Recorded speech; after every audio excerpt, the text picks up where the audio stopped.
Hello, everybody. I do believe that we are live again on YouTube. And today we are talking with two guests, but one after the other. The first one just joined me now, and that's Thomas Karat from the wonderful YouTube channel Salt Cube Analytics. Thomas, welcome.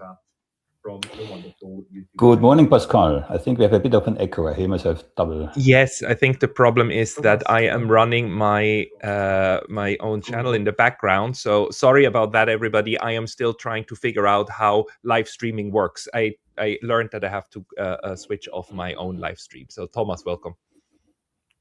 Great for having me again. Thanks, Pascal.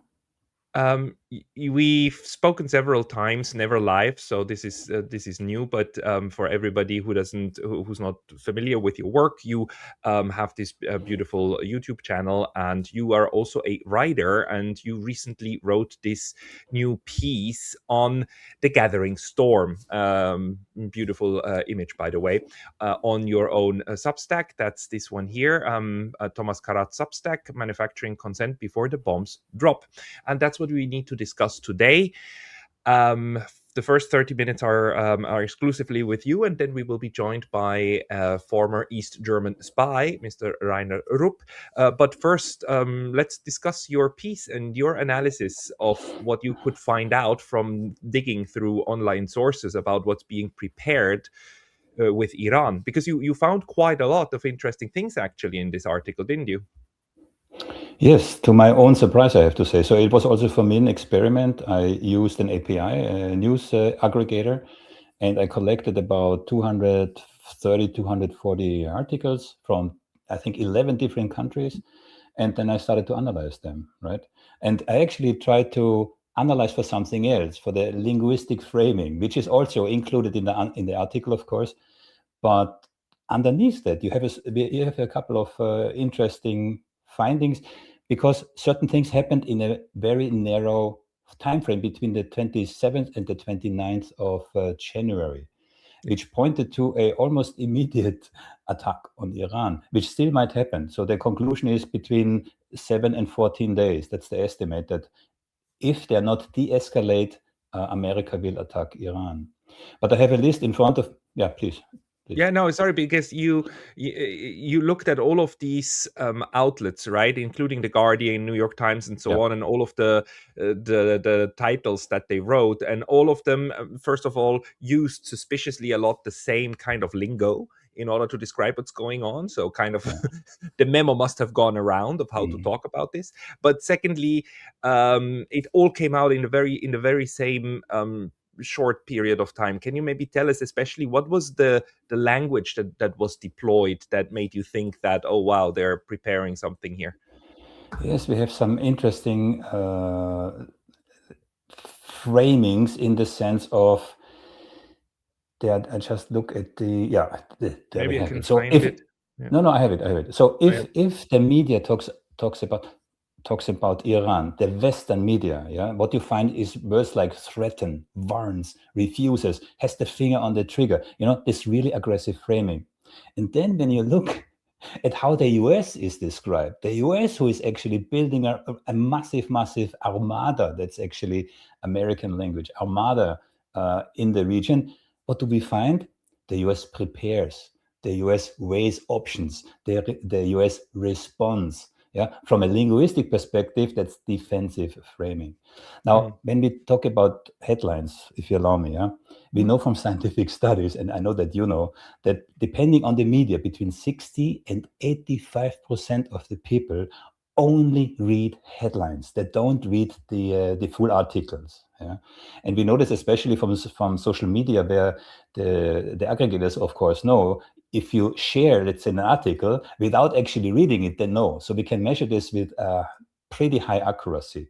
Now, as a consequence, of course, and this is actually old news for editors anyway, but headlines, so news outlets put a lot of emphasis and thought and effort into the framing of the headlines, because they know how important they are, right? So we can deduct a lot of things out of headlines, right? So that was the linguistic part. And the framing is, of course, like describing it as an armada always struck me as something quite interesting. On the one hand, of course, an armada refers to a lot of ships.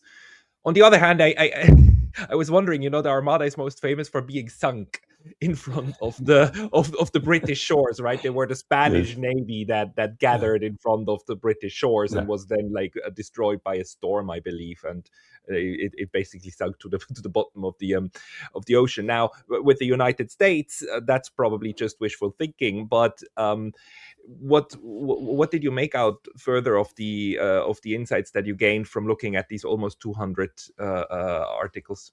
Yeah. I have a couple of key points, but I would like to say one thing about Armada and unsinkable. Mm. Iran has supersonic missiles, yeah, and this is opinion. This is opinion. This is not research, yeah.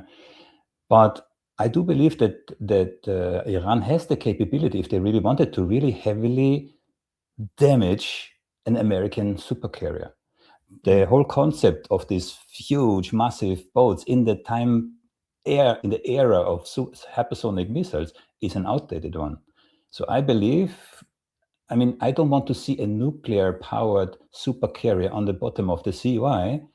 We know from Chernobyl, which I followed at the time very closely, that the Russians had to build underneath some concrete structure in order for it to reach water. If this molten nuclear core would have reached water, Europe would have been gone. That's why I'm saying a supercarrier, a nuclear-powered supercarrier, a sunken one with damage on the bottom of the sea. I don't know if anyone knows what happens if that ever happens. Yeah. So that's to the Armada. Now, coming back to your question, I have a couple of key points here. So first of all, very interesting things happened in this 48-hour time frame from the 27th to the 29th. Yeah. So we had multiple synchronized events. We have the Abraham Lincoln, I believe, is the supercarrier that deployed. Yeah. Time had this, time is running out, this urgency. It's also a linguistic thing. If you detect this in media, this urgency, time is running out, last chance, or in PR, time-based offers, these kinds of things. Yeah. I have a question about that one. Yeah. Did you figure out who came up with this? Because the thing is, I remember reading these headlines and I thought, they're just parroting the White House, but the White House really only once or twice just threatened Iran, time is running out. But then they all picked that up and took it as if though this was a God-given kind of deadline, that it's now or never. But they all then started working on this urgency. Again, evolutionary psychology. This drives our attention from our brainstem. Yeah, we have three brains, I always say. Yeah? One of which is the brainstem. Then we have the limbic system, the emotions, and the ratio. Yeah? And you have to address information if you want to, create certain patterns in this order. Brainstem, something different, something scary, for example. Then the emotional level, and at the end, the last thing that you address is the neocortex, and you have to do this in this order. And this is brainstem. Yeah, urgency. That attracts attention, right? So, yeah. So this, but do you think it was the White House that put this out, and then the newspaper that just were very happy for creating some form of readership, and then let's just put it all in and let's make it feel it's as a if though combination. the It's a attack combination. is imminent. The trigger. First of all, I do believe there is a synchronicity. There was definitely. It's also in my article. So there's too much convergence. One or two. Outlets or even countries you could explain. Yeah, editorially you could explain. Yeah, but on that scale in the Western media, I think this is clear evidence of cooperation. So I don't think there's any doubt about that. Yeah, and especially there's more. Yeah, this EU has designed so that the Iranian Revolutionary Guard as a terrorist organization, right? Right.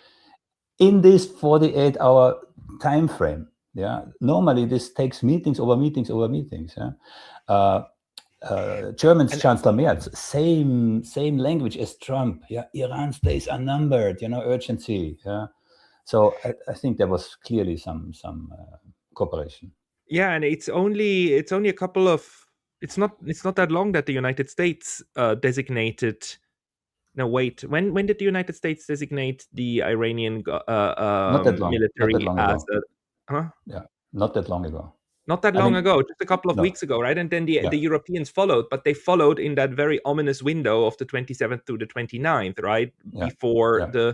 weekend, actually, right? Yeah. Yeah.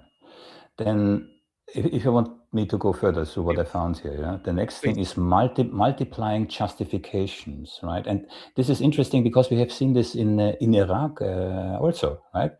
So there is a shift in the original justification. Yeah, the stated rationale shifts from the nuclear deal, which has to be enforced, then to supporting protesters. Yeah, then to counterterrorism, and now to regime change. Yeah, so when they do that, I mean, again, this is a very specific strategy. They throw as much as they can on at the ball, and they try to see what sticks. Meaning, what the people, so the people, their own population, best reacts on, right?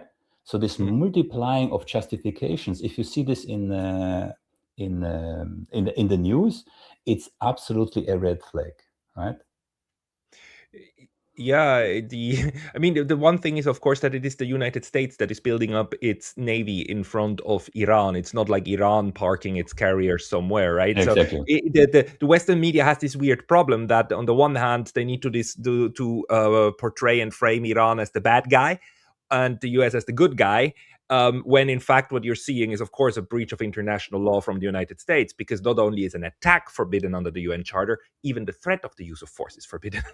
And we've had the foreign minister of Iran actually over the weekend on Twitter X, complaining that look, the US actually puts out these tweets saying that our military should behave more responsibly because apparently the Iranian Navy is too close. It's too close to the US Navy. That's Yeah. irresponsible. And he complains and ridicules that because it needs to be ridiculed. But that puts the European media into an awkward spot, doesn't it? But can you maybe talk a little bit more about how they got out, tried to get out of that spot with their framing? The Western audience, and if you talk about this, you have to be really careful, because the moment you talk about propaganda, right, Hmm. you're right away in a certain category, yeah, because the Hmm. Western audience believes, unrightly so or incorrectly so, propaganda, that is something like North Korea, Russia, we know that, yeah. But we, the West, the free West, our media, they do propaganda. There's this absolute mismatch, right? Which is also why the Western media can come away with certain things, where even people in the former Yugoslavia, for example, yeah, they would just smile because they know it's propaganda, right?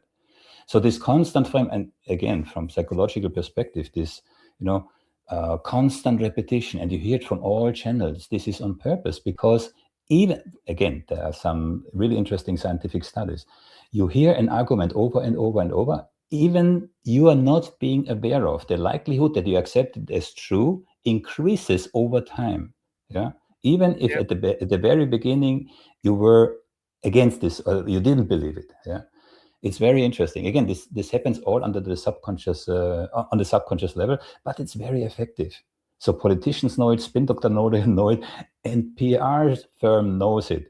If you allow me, very briefly, I interviewed a CEO of a German PR company, like 1 or 2 years ago. Very interesting. Yeah, they're specialized on evolutionary psychology. Yeah, Gesa Lischka, Hmm. highly interesting, because she really explains how it all works from the perspective of a PR company, right? So very effective. Yeah, and we mistake, of course, repetition or familiarity with reality or with truth, right? So Yeah, but it's also something that happens quite easily. I realized that when I was reporting about the US going into Venezuela, kidnapping Mr. Maduro. When that news came out, our news media in the West, they used the word capture. They captured yeah. Maduro. And me, unwittingly, I repeated that word. I said, like, oh, Maduro is allegedly captured. But that is, of course, itself already part of the framing. And only later, once my thing was out, I realized that I basically fell for the trap of Mm. repeating a framing that had been put out there. So instead of the word kidnap or abduct or what other words you could use in order to underscore the illegality of all of that. You use a kind of neutral expression, which it really doesn't warrant. But okay, let's Greenland, continue our if analysis. one word, Greenland will be acquired. That was the initial framing that they used. Right. Greenland will be acquired. Right. Okay. It's sickening. It's absolutely sickening. But yeah, I mean, reminds us so much of the unprovoked attack, right? Russia's unprovoked attack. I mean, how Classic. classic ones. Yeah, So, what are the classic. classic ones that they are apparently trying to put out now when it comes to Iran? I already said that the framing from the American side is a defensive one, and the framing from Iran is an aggressive one. And Okay. this will extend. Yeah. And you can exchange the words in there. It's just the overall framing which goes into your subconscious is that actually Iran is the aggressor and not the US. Yeah. If you talk about selective media framing, so from the articles that I found, what was absent is also interesting, because the Chinese version, the Chinese view, the Russian view, the Turkish view, the Arab state perspective is completely absent from the Western media. I have to be specific. That doesn't mean in those countries you don't have reports about the situation, but we don't have, in Western media, we don't have the view of these countries in our narrative. It's completely erased. We do not know, we, the Western audience, are not allowed to know how the Chinese, how the Russians, how the Turkish, how most of the Arab Gulf states view what's going on in the Persian Gulf, right? Yeah, and I mean, even of course, in Europe, the Russian voices, the most popular ones in English, RT and Sputnik, are even banned, right? So we don't have access, and that's the whole idea behind controlling an infosphere, so that not just the news what get reported is under control, but that the way in which it is being framed is under control. So missing voices, you write in your article, like very very justifiably, are there, like all of the Xinhua and CGTN and so on, that are just not being reported. What else is missing actually from Western media discussion? I'm not sure I understand where you're pointing at.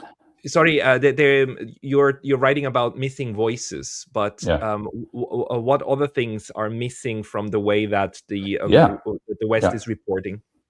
The potential consequences of if the US attacks Iran. I mean, this is not, I mean, people do not understand this could ignite the whole Middle East, right?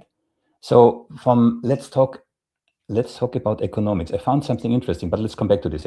Economically, right? So, and I didn't, because I'm not looking in my research, I'm also not an expert in terms of economics or finances, but what struck me is one thing. An era of uncertainty and the potential to disrupt oil flow, a serious potential to disrupt oil flow, makes sense that the oil prices go up. But normally, when we have a heightened insecurity, geopolitical tensions, what does gold and silver do? Well, they also go up. Now, what happened between the 27th, 29th, and 30th of January? Now, gold crashed 37%, and oil crashed 12%. There is something off here, I checked here myself. In the Netherlands, if I want to buy now gold or silver, I have to wait 6 to 12 weeks. And on any website of those dealers you go, they tell you, due to high demand, our response time is like longer, right? So there is an actual run on physical gold and silver. Yet the price, as I said already, 37% silver, 12% gold went down. So something is off here. I don't know who is manipulating what in the background. Again, I'm not a subject matter expert, but that was a surprise finding I didn't even count on. I have a friend who works for one of the investment firms, and she texted me on Friday saying that she interprets the drop of gold price as a response to Donald Trump naming a hawk for his that's the for former the federal that's for the Fed. the formal explanation that we're hearing in the mainstream media. I'm not convinced. I'm not convinced. This but is how else? massive. How do you? I mean, these are market forces. I mean, I wouldn't go as far as to believe that the U.S. would be able to, willingly fake the course of gold, but of course No, well, impact it with its decisions. so gold and silver prices, if you look, they have been suppressed for decades. I mean, this is known. Yeah, and I'm not so interested in about suppressed or not. I'm interested in the reasons, what's behind it. And one thing, again, I'm not an expert here, but the fiat currency system, fiat currency, guys, look it up. Yeah, hangs on a thread, on a not on a hair, on a nano thread, so thin. Yeah. What is it now? 38 trillion something. The US is in debt, and they need to spend 20% of their GDP just to pay the interest. Yeah. So something's gonna happen. And you also see this now, this universal push in Europe, but also, especially in Europe, to switch over to the digital euro, to basically central bank controlled CBDCs, right? So there is something in the background. Something's happening here. Yeah. Yeah, again, I'm not an expert, but this was something I didn't count on to find. It's very interesting what happened last weekend, and one of the things that people kind of were talking about as well on Friday is whether after the New York Stock Exchange closes on Friday evening, if that's going to be the moment the attack will happen. Now, what we know in the meantime is that the US seems to still be getting ready. I mean, they seem not to have all of their horses lined up in Iran, and I don't know enough about the actual military buildup to speak to that very much. But it would be, if there was an attack coming, it would actually make sense to do it on a Friday night when you have 2 days until the markets open up again, because the oil prices are something that would immediately react very, very heavily, right? But maybe let's continue a little bit with also your findings, because you said all of what's going on with Iran must be framed or understood in the pattern of Iraq and Libya. Yeah, absolutely. We have seen the exact same pattern before. Yeah, all those points that I mentioned now, we have seen before, right? Now, before I forget, I have another document next to me. I have prepared for your viewers a kind of practical guide. Apologies. It's early for me. I'm losing my voice already. I have prepared a PDF, a practical guide, to show your viewers how they can apply this themselves, this kind of analysis. It's not highly complex. It's just a page or 1.5 pager. But once you know these kind of things, you can apply to anything, to Ukraine, to China, to politics, to local politics, whatever, right? So no matter the topic, you can apply these kind of techniques. Can you give us a couple of examples? We talked about most of them already, right? Sorry. The ones that we just went through, yes. Yeah, true. Yeah. So if you where was it here? So time compression, when you see many things happening in a relative short period of time, when you multiply the justifications, very easy to spot. Yeah. Selective framing, who is heard and who is omitted. I mean, these are absolutely red signals. Yeah. Contradictory market signals, like we had with oil price going up, makes sense. Heavy precious metals are going down. That kind of things. Yeah, especially artificial urgency. Yeah, I think 16 headlines. Time's running out. Days are numbered. Yeah, these kind of things. And again, the interesting thing is, thanks to AI, I can pull this from. I have multiple languages. Yeah, this is all. Then justification multiplication, very, very interesting. Yeah. So from January 22-23, nuclear program negotiation failed. Then 27-28, again, those are the justifications they're trying to use. Humanitarian intervention, we need to protect the protesters. Then suddenly it was counterterrorism. Yeah. IRGC is now a terrorist organization that came into this. January 29, moral imperative, the regime is now evil, this kind of thing. So multiple justifications for the same cause, absolutely red flag. Yeah. Then again, whom are you not hearing? Yeah. 0 articles from Chinese, Russia, whatever. We said it already. Yeah? I had only, I think, 4 Russian headlines in my whole data set, 1.7%. Yeah. minimal Arab world coverage, which is understandable. I have close contacts to Jordan. Yeah, Jordan is again in line, apparently. The UAE is too, with what the Americans are planning. And I would like to add, I was in Jordan when Iran's missiles, the first time, not the last time, the first time, flew over Jordan to hit Israel, and we were that close that the houses were shaking. Yeah, so Jordan is in the center of that. So I completely get it. Why we do not hear any kind of voices from countries like Jordan. Yeah, and then again, and I know I compress this now. Yeah, the framing asymmetry.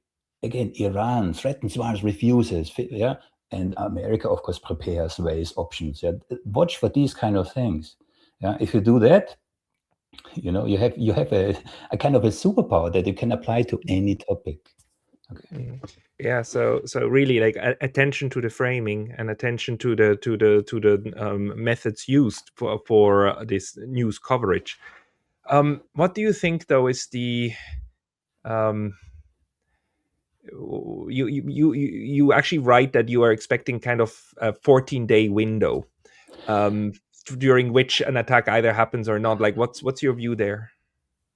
It's a tricky one. So, and I just this morning I tried to get a bit more information here. So to have this massive military buildup is a very costly adventure. Also, even for the US. Yes, these super carriers, I don't know what they cost per day. But also on a psychological level, I mean, you have people on there, they are preparing themselves mentally to go to war. Yeah, go to war. You know, the Americans, when did they really go to war? Last time was Second World War. Don't forget this. America, since the Second World War, was not really in a war. This kind of acts of aggression, like in Iraq, for example, where they killed at least a million Iraqis, and where they starved to death at least 500,000 Iraqi children, of which Madeleine Albright said on TV she found it justified. These are not wars. This is bomb dropping. This is what Israel does over Gaza. There's nobody in the sky. They fly over there completely supreme and drop a couple of bombs.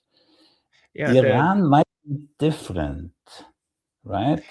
So, and there's like two things to this. On the one hand, of course, the United States loves to frame its actions as peace-loving and in defense of global values. On the other hand, there's a domestic rationale too, because under the US Constitution, only Congress has the power to declare war, right? So actually, the U.S. president would need to go to Congress and say, like, "Hey guys, can you please ratify our little war endeavor here?" And they never did that again, right? It has always been an executive decision so far in order to do stuff like this.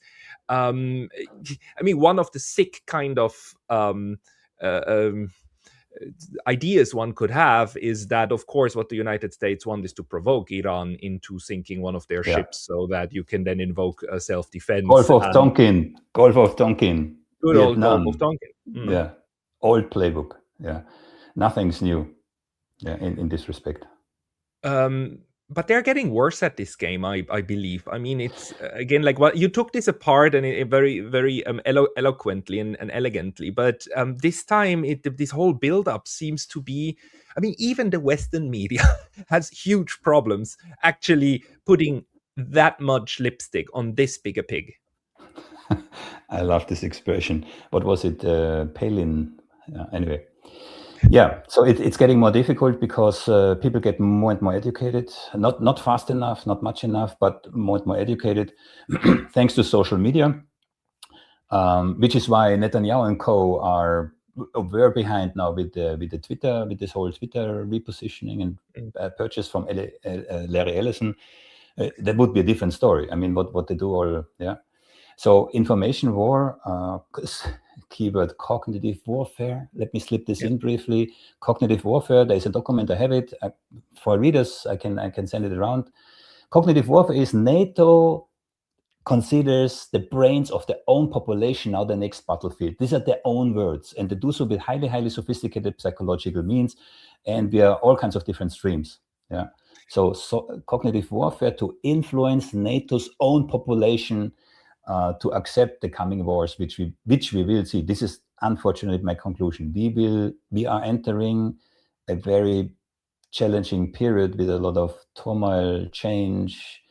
Yeah, That's something I'm convinced about. Yeah, this is maybe we are very lucky because right now we are being joined by our second guest today, our German colleague. I will add him to the stage now, Reiner Rupp, who's again joining from Germany. Just very briefly, Reiner used to work for NATO back in the 70s, and between 1977 until the collapse of the Eastern Bloc, he actually forwarded even a lot of even a bit longer, 93. even a bit longer. He forwarded intelligence to East Germany. So he's a living and working spy who then also was in prison for 7 years for his spy affair. Reiner, welcome to our live stream. Oh, glad to be there. Hello.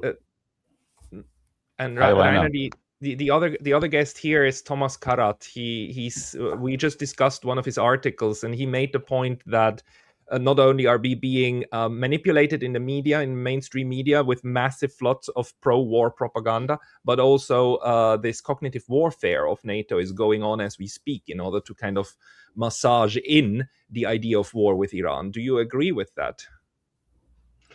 Yes, so I fully agree with that, but it is nothing new in the case of Iran, and that goes back as far as I can remember. I mean, and we had already this kind of what we call threatening build up of aircraft carrier strike groups, etc., etc. In order to force negotiations. I mean, they don't want to have negotiations. They want regime change, and they want. I compare it always. I mean, put a gun to somebody's head and say, I only want to talk to you. But the more interesting thing about this is that each time the civilian the politicians in the United States been pushing the military to build up this horrible, threatening positions with there were 2 aircraft carriers, battle groups, and all and on in the surrounding nations they've been concentrating, flying in bombers and aircraft. And to increase the capabilities to strike Iran, and that was 2007, and in 2012, under Obama, we had 3 aircraft carrier strike groups confronting Iran, plus all the aircraft on the surrounding air bases, etc. And each time the American military said, no, that's enough. We don't want to fight. And they don't want to fight for good reasons. In fact, in 2012, there was a unique situation. I mean, never happened before. There were the 4, I mean, in the United States, you have I can't get the English name for it now. Waffengattungen. I mean, armed forces. You have the army, armed services. You have the army, the navy. You have the air force, and as a separate armed service, the Marines. Now, in each of these armed services has a chief of staff, and out of these 4 chiefs of staffs, 3 actually went public and said, we don't want to fight Iran. That is too dangerous. The only one who was for it was, of course, the Air Force. Quite clearly, the Americans have that saying the Air Force doesn't make widows and orphans. I mean, they have never had that many casualties in the Air Force, never comparable, for instance, with the Navy or the Marines or the Army. So they get into the aircraft, throw a few bombs, and back at 4 o'clock and gin tonic in the officers' mess. So that's the attitude of the brave American pilots. But in each case, it didn't come to a fight. Now, the point I try to make today, his Trump super duper wonderful, marvelous armada is sailing threateningly to threaten Iran, and it is less strong than ever than the times before. At a time where Iran is stronger than ever, and that the only dangerous thing about the whole thing is that you can't calculate, or you cannot expect a rational behavior from Trump, because it becomes increasingly irrational. What we do know about Trump, and I've been following him right from the beginning, and not just this turnaround, what we do know about Trump, he does not insist on, I mean, he doesn't want to get into a longer war. The problem is that the Iranians have said, if you hit us again, we're going to go all in. Yep. And as far as I know, and I also heard it said from, I cannot vouch for it, but Mersheimer said just recently that the Israeli, when Netanyahu came to the United States just the other day, he didn't come to encourage Trump for another war against Iran, but just the opposite, because the Israelis aren't ready. Now, I've just been in preparation of this talk now. I was just digging out a congressional report of the Congressional Research Service from my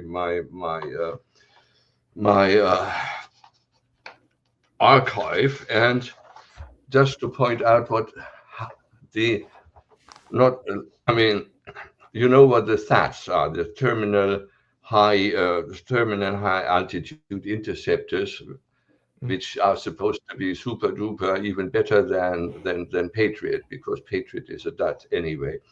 And this is from the Congressional Research Service, and is a congressional document, and it says THAAD interceptors accounted for almost half of all US and Israeli interceptors used to protect Israel against Iranian medium-range ballistic missiles. The study estimated that 92 THAAD interceptors were used during the conflict out of an estimated supply, overall US holdings supply of 632 interceptors. So all over, that makes about 15% were used against Israeli interceptors. Now, the more interesting point comes, and I won't read much longer. It could take 3 to 8 years to replenish the THAAD interceptor stockpile. 3 to 8 years. And of each interceptor valued at 12.7 million, and the total procurement request, the procurement for this year, the official budget request, is for 37 interceptors for a total of 840 million for this year to a budget request. It doesn't mean they're going to come on stream. Mm-hmm. So it will last quite a while. So they are not ready. They're not ready. They are not ready. But then, Thomas, maybe you can jump in here. I mean, if you combine that with, Thomas made the argument, you know, the drumbeat of the media drumbeat is relentless and creates this urgency. What does that tell us, Thomas? It's a good question. I fully agree. I also heard Mishama saying that Netanyahu actually begged Trump not to attack right now. Yeah. On the other hand, the buildup, what we are seeing here, is massive. They cannot sustain this for a very long time. So if Trump is aware, then if Trump is aware to what Reiner just said, then it could point to, let's say, power diplomacy, if we can call it like that. Yeah, building up the pressure to achieve a certain goal. I don't know. Reiner, what are you making out of it? if they're not ready, and if it's clear, I mean, if it's clear to you that they're not ready, then what's the strategy? I mean, it's kind of a dumb thing to show up with a force that is smaller than the one that you used before when you also didn't attack. And are they under this Venezuela syndrome, where they think that by having enough assets, then you can now make the point and get through your demands? I only put it that way. Only a non-military man or someone who's been smoking something in the military, which is supposed to happen occasionally, could come to that conclusion. But you talk about strategy. What was the strategy in Venezuela? You see,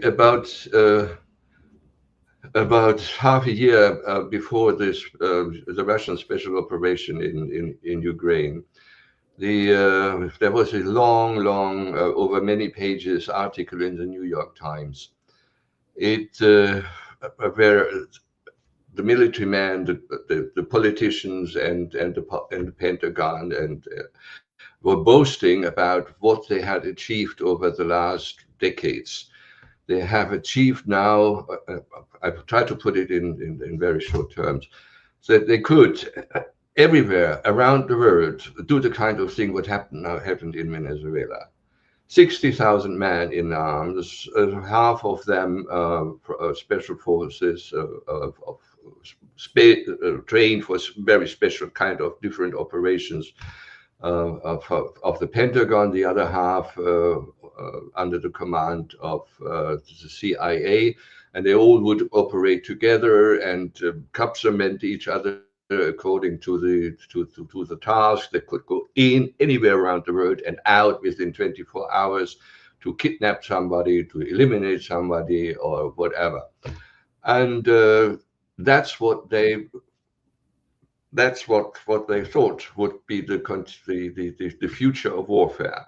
Now, they prepared for all that since the end of the Cold War, and since 2007, since Putin was the laughing stock in I think it was in Munich, and made come on, you can go home. We don't want to talk with you. You have to do what we tell you.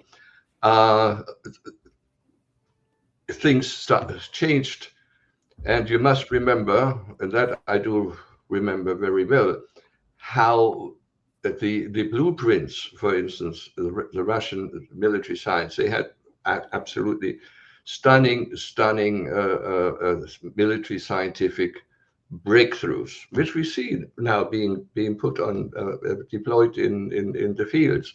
Only in those days, when those breakthroughs, theoretical breakthroughs, had been achieved, they were just part. The Russians or the Soviets didn't have the means to militarize these things. Meanwhile, digital developments allow the militarization of these, and they are implemented in electronic warfare, in all kinds of things, in hypersonic missiles, in having a underwater missile traveling in an underwater missile, which, by the way, the Iranians also have.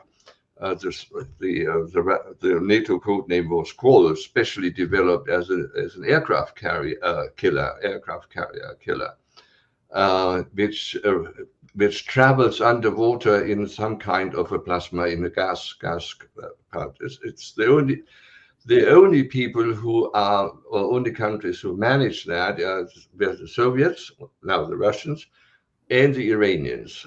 Why the Iranians? Because when the Soviet military industrial complex collapsed, lots of, the Soviet Union, you had all the Central Asian republics, also socialist republics, scientists from there, they preferred to, the Iranians were not stupid. They said, come on, you can have a good work here. They preferred working in Iraq, in Iran, than being a taxi driver in Moscow, as many of these highly skilled people had to earn their living.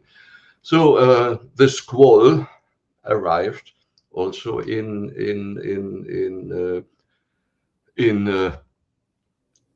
Iran. It's got a different code name. It's been further developed. And it travels underwater at speeds of 360 kilometers.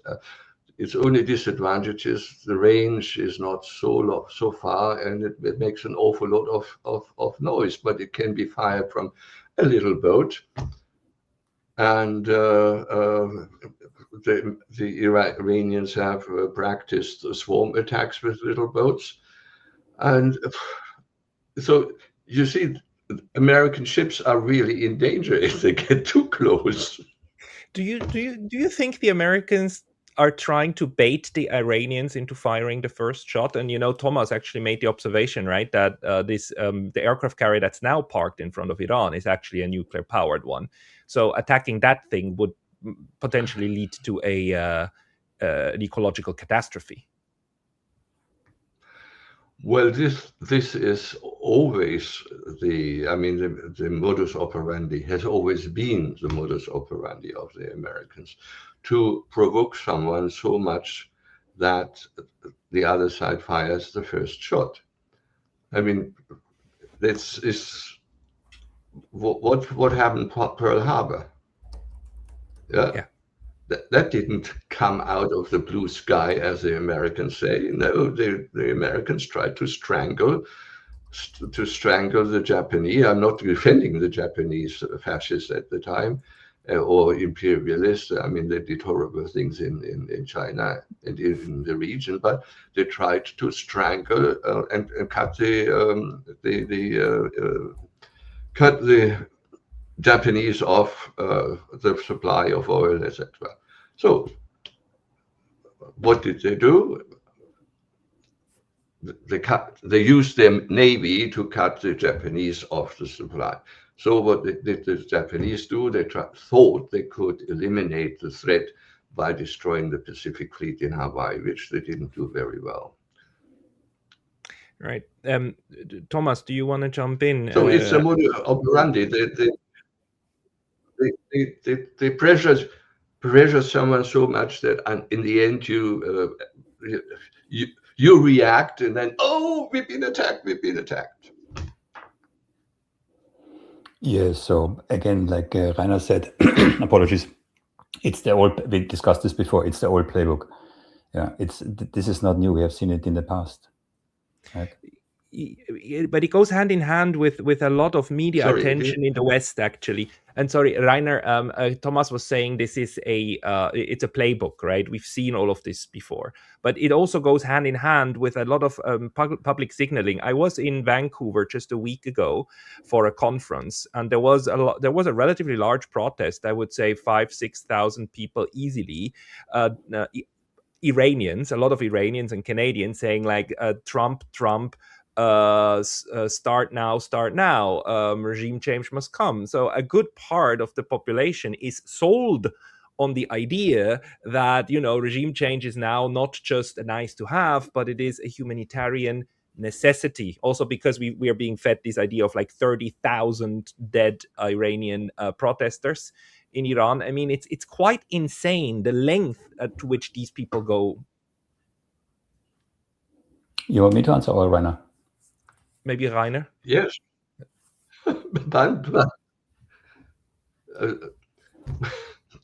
Look here. When they start, I have also contacts into Iran, and I've been a regular been interviewed by IRIB quite a few times. Now these are officials, but I also have some private contacts via some friends here who have relatives back home who are not supporters of the Mullah regime, but they are Iranians and Iranian patriots. And they phoned home, etc. And I had similar reactions from other people. Now this is all anecdotal in a way, but what else do we get from the other side? I mean, it was quite clear if who was it even? I think it was Pompeo who said, "We are behind you," and Mossad is behind you. And even the Israelis said, "We are helping you." With whom are they helping them? With the MEK, probably. Now, the MEK was not so long ago, well, a few years, nevertheless, was considered to be. Was on the American list of a terror list. Now they as when the Americans can use the terrorists, then they're suddenly being freedom fighters, moderate freedom fighters. Like we've seen that happening in Syria very well. Now in Syria, the Al Qaeda terrorists are running the government with American support. So what happened in Iran is not a popular uprising. And the idea of having boots on the ground in terms of the MEK and people, I've seen the videos actually.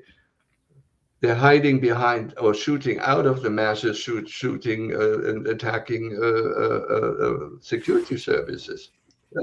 That was Maidan repeated. Exactly. The Maidan playbook repeated in Iran. So of course civilians will be killed, but not in. I mean, it was ridiculous. I mean, there was a competition who could put the highest casualty figures out. Why not 300,000? Yeah, the next one.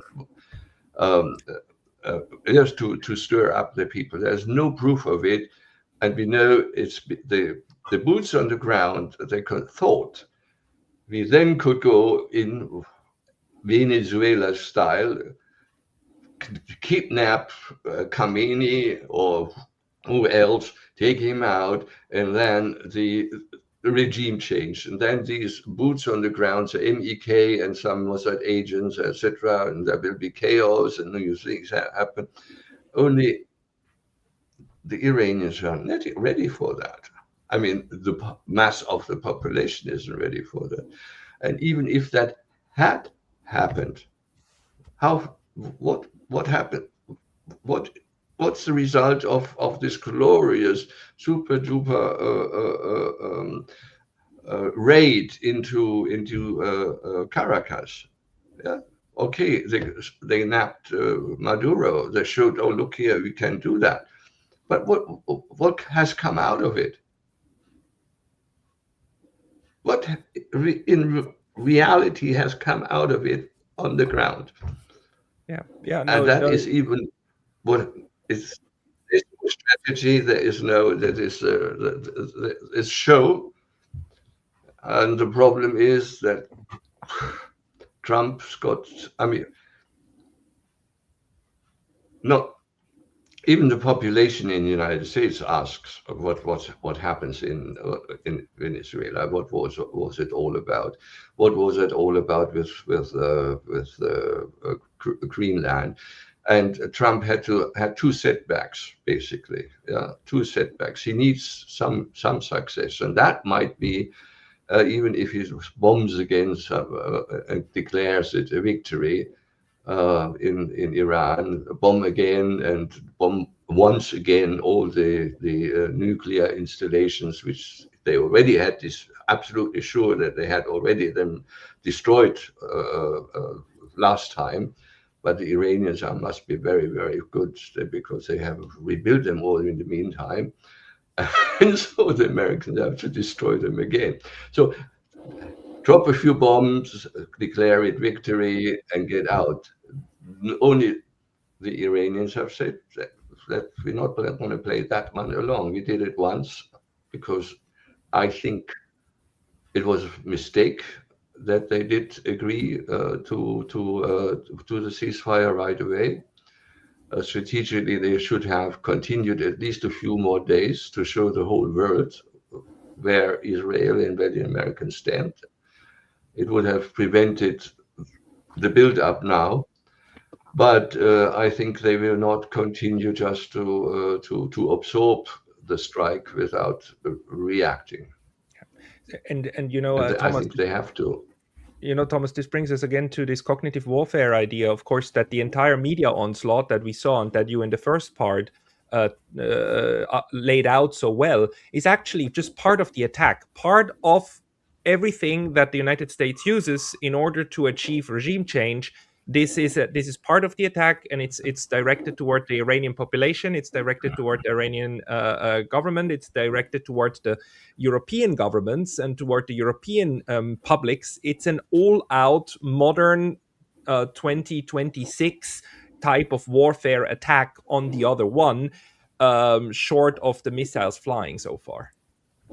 And and it's becoming increasingly more sophisticated due to social media, because we all have social media digital fingerprints. They know our psychological profile better than we know it ourselves. They even know the cycle that we go through, so they can target with pinpoint accuracy. They can target you, Pascal, different than Reiner, and they target me different than you two gentlemen. And that's the scary part. And they do this with very, very sophisticated psychological means, right? So the main goal of propaganda is to avoid that anyone detects there is propaganda, which in the West, as I said at the very beginning, they are successful, because in the West, we don't believe we have propaganda, only the Russians and the North Koreans, right? So here we go. No, it takes it takes people who've seen it before in order to kind of recognize it. Yeah. Reiner, please. But there's one thing, propaganda, and there's another thing is the real world. And the real world the real reality will eventually win. And if it comes to a clash, it will be a hard awakening for us, for us too. I mean, because we will be affected too. If the Strait of Hormuz is closed, and we don't buy any more Russian oil or gas, of course, and it's going to be very hard for Germany too. So anyway, you surely know Sun Tzu, the art of war, not the art of the deal, but the art of war. And one of the key tenets in this of Sun Tzu is that if a warlord moves into a field, it's the most important. It's very important that he's well aware about the weaknesses and the strengths of the opponent. But even more important, it is to know your own weaknesses and own strengths. Now, in this respect, be it Ukraine or be it now Iran, the West or the United States have failed on both accounts. They just live still in their idea of we still are the superpower, we still have the mightiest, the shining army in the world, we can still do what we want, and they still can do what they want in their hemisphere, just for pure logistical reasons. The Russians and the Chinese are very reticent to fight a war on the other side on the globe against a very mighty opponent. That is no Americans are still very mighty, especially with their main force. Their main force of power projection is the Navy, and that is still unparalleled. Only if they come closer to China or closer to Russia. I think the former Minister of Defense in Russia, Shoigu, phrased that very well in the year of 2015, I think, in a speech. We don't need work for aircraft carriers. We need aircraft carrier killers, and that they have achieved with their new aircraft carrier killers. In a real case of war, those aircraft carriers don't even get within reach of the U.S. aircraft Russian border. I think they probably wouldn't even get across the middle of the Atlantic. So with China too, and you can actually see a confirmation of this because if you look at the budget forecast and the 5-year budget for wish list of the Pentagon, you don't see any more new aircraft carriers. Yeah? There are rather more small ships and preferably automated ships. I mean, bigger drones, ship drones, because they realize what's going to happen with their big ships. They are sitting ducks in the modern age. If you allow me very briefly, I would like to come back to something that Reiner just said, Sun Tzu and the art of war. Now, Reiner lives in Germany, I believe, right? So the Germans have a word, Putin-Versteher. I mean, this links to cognitive warfare, yeah? So the German population has been so indoctrinated that they believe someone who understands Putin-Versteher, is a moron or a traitor or whatever, yeah? Whilst the most basic rule in warfare is you have to understand your opponent, right? You even have bumper stickers on cars, Putin-Versteher, or these kind of stickers. Yeah? It's just crazy. Yeah. Well, we in the Cold War, we used to have them. We called these Putin. I mean, the equivalent of nowadays Putin-Versteher. We called them Kremlinologists. We had a whole armada of them. They had important chairs at universities. We invited them at NATO to find out the thinking, the strategic thing, what changed. So, from economics to politics to the military changes, etc. We want to know what happened, and vice versa. It happened also in Russia. It's the most important thing is to know. Yeah? Not only know, but also understand how the pieces of mosaic fit into the whole overall picture. Knowledge alone doesn't make it. It has to. You have to understand. Verstehe, yeah, exactly. Yeah, the mechanisms through which then decisions are being taken. Otherwise you can't make accurate predictions. But it seems that at the moment we are also going through an entire, attack and assault on our ability to make sense and do exactly that, right? Like, and by we I mean us, the general public on the ground, that we are being told you must not attempt at understanding the mechanisms for taking decisions. Just let AI make the decision for you. Let artificial intelligence make the decision for you. That's much more clever than the ordinary person. So. It's I mean, we're going through quite an insane moment, and Reiner, I would like you to stay on just a bit more so that we can do one more segment. But Thomas, thank you very much for giving us a whole hour of your time. People who want to find your work, they should go and find you on your YouTube channel. That is Salt Lake. Yes. So can I just ask Thomas where he lives? Where do you live, Thomas? I live in the Netherlands. And which country do you come from, Thomas?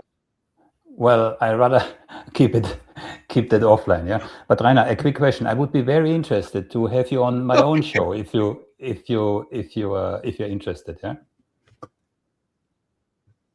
Yeah, sure. Okay.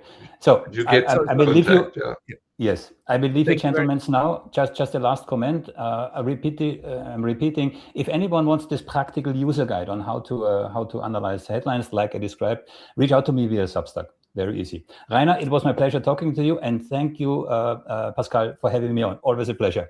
Okay. Thank you very much, Thomas. See you next time. Thank you. Bye-bye.